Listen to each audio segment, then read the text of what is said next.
before I go on anymore, I got to hand it to our administration on the blackout and the red wave for showing up in black. What a great environment. Our recruits noticed it. They loved it. I think the fans had a great experience. See a couple blackout shirts in here, which is nice to see.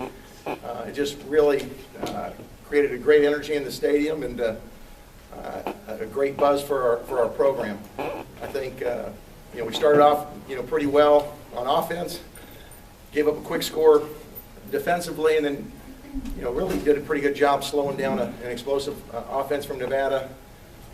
Didn't start well in the second half, and we got to get that fixed, but we finished strong, which is what we always want to do. I'm particularly happy with how we ran the ball down at the end of the game. And again, we just find ways on defense. We got to get better, but we find ways to finish games off.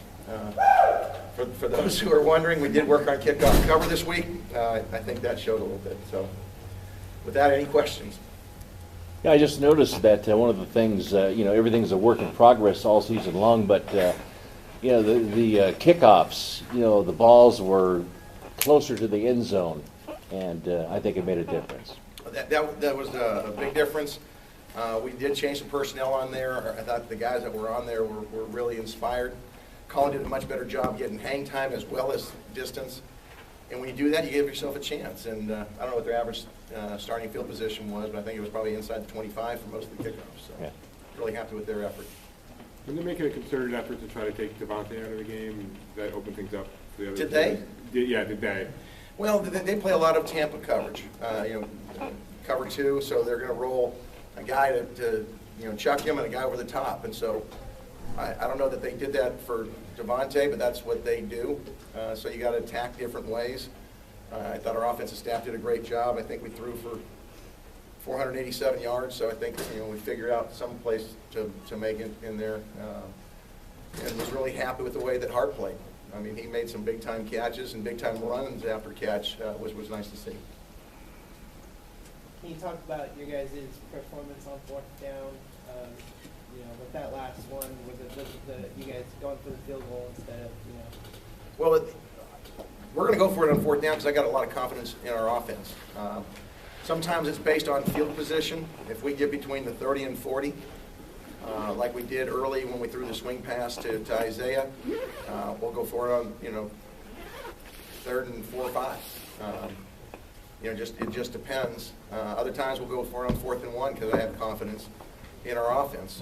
We got to execute, and that's why it's a gamble doing it. Sometimes it works, sometimes it doesn't. But between the 30 and 45, if you punt the ball in the end zone, we're talking 15 yards. So I think it's worth it. And other times when it's 4th and 1, I feel confident we're going to get it, whether it's thrown or run. And give Nevada credit; they defended us on a couple of times. So that tip your hat to them.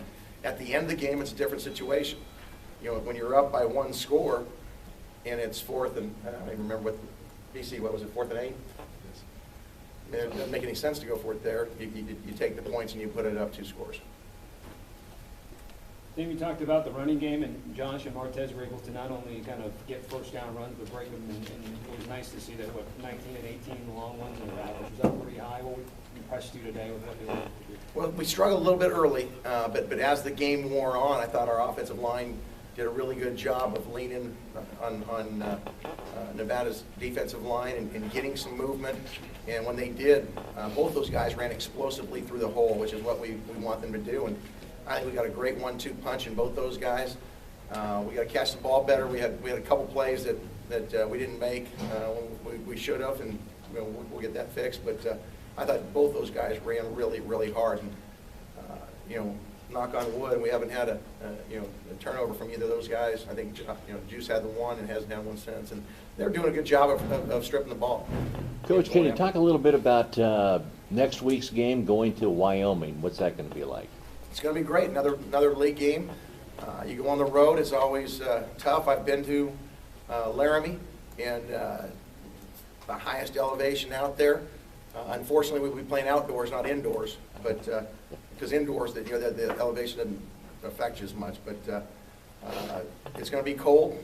I reminded our guys in the locker room afterwards that we were 2-0 last year when there was below 20-degree temperature. That's what Bulldogs like, is cold temperature. So hopefully we'll do the same thing this year and go play well. Yeah, there's no real way you can kind of practice those conditions here in Fresno, correct? No, that's a little tough, so I told our guys we gotta get in the ice tubs afterwards, just kind of simulate that as much as we can, but that's all you can do. Jamal Ellis broke up 2 passes back-to-back early. What did that do for his confidence in your pass defense as a whole? I think it does a lot. When you have a freshman out there, first time starting, there's a lot of nerves that go on, and for him to make those plays early was huge, and hopefully he'll build on that. That'll give him that confidence that he can play. He's got a lot of talent. He just needs experience, and he's going to be a good corner in this league. Tim, the ESPN announcers, I guess, speculated at the end that last touchdown was style points. How do you respond to that? We're just trying to score whenever we get the ball. We don't worry about style points. What was it, third down, and when we threw the fade? I mean, they're blitzing 9 guys.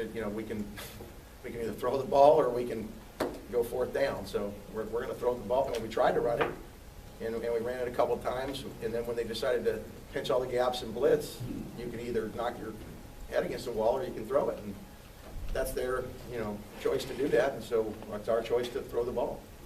What led to Harper's big night? What was Nevada doing defensively to kind of help? I don't know that they were doing anything different than what we planned. They're a Tampa 2 team, and Josh, the reads happen to go to him this game. Derek does a great job of reading what the defense gives you, and I thought Josh, in particular, did a nice job running with the ball after the catch and creating some plays. That ball was caught for maybe 3 or 5 yards, and made DC look good by running for 20 more. So That last score did happen to be when Derek, broke the all-time record. What are your thoughts on that? And well, he not on the score, on the pass before Yeah. the score, right? oh yeah, that pass that he threw before. What was my thoughts on the pass or the score? I'm sorry. Him breaking the record, Oh. I guess. I'm really happy for him. DC will tell you that the number one thing we worry about is winning. I do think it's nice that he was able to break the record here at home on blackout with a solid crowd. I think that played nicely, but we weren't trying, we didn't talk about breaking the record. I had no idea. The scoreboard stats weren't going. So, we had no idea where he was on anything. It was just a matter of we're trying to score and trying to put the game away.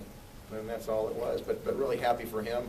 I think it's very appropriate that a guy Derek's character is our all-time leading passer. I think it's fantastic. They weren't able to get that interior rush like San Diego State was able to do on you guys last week. Anything in particular that you guys are doing that kind of helped solve that? Well, they rush 4 and they don't bring 6 guys like San Diego State did sometimes. Everybody runs different schemes, and I thought our offensive line protected Derek pretty well today. We have 1 sack or 2. 2. But we throw, how many passes we throw? 55, and you get 2 sacks. I'll take that most of the time. One last question for Coach.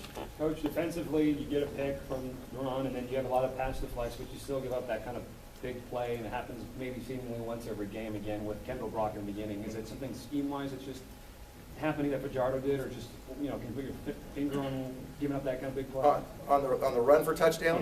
Yeah. Yeah, we put our guys in a tough call. We called it run blitz, and they creased us on it, and they ran a power play. It was a good play against a good play, and we didn't fit it very well. Those things are going to happen sometimes when you run blitzes. A couple of long pass plays. I thought we were in position to make a play, and their kid made the play, and our kid didn't. And that's going to happen. So, I think the more we put ourselves in that position, the more confidence we'll get. We'll start to make it, and we'll just continue to work on it. Our defensive backs have the advantage of going against our receivers every week, and so we go against some good physical receivers, and I think we're improving. We just got to continue to improve. All right. Thank you, Coach.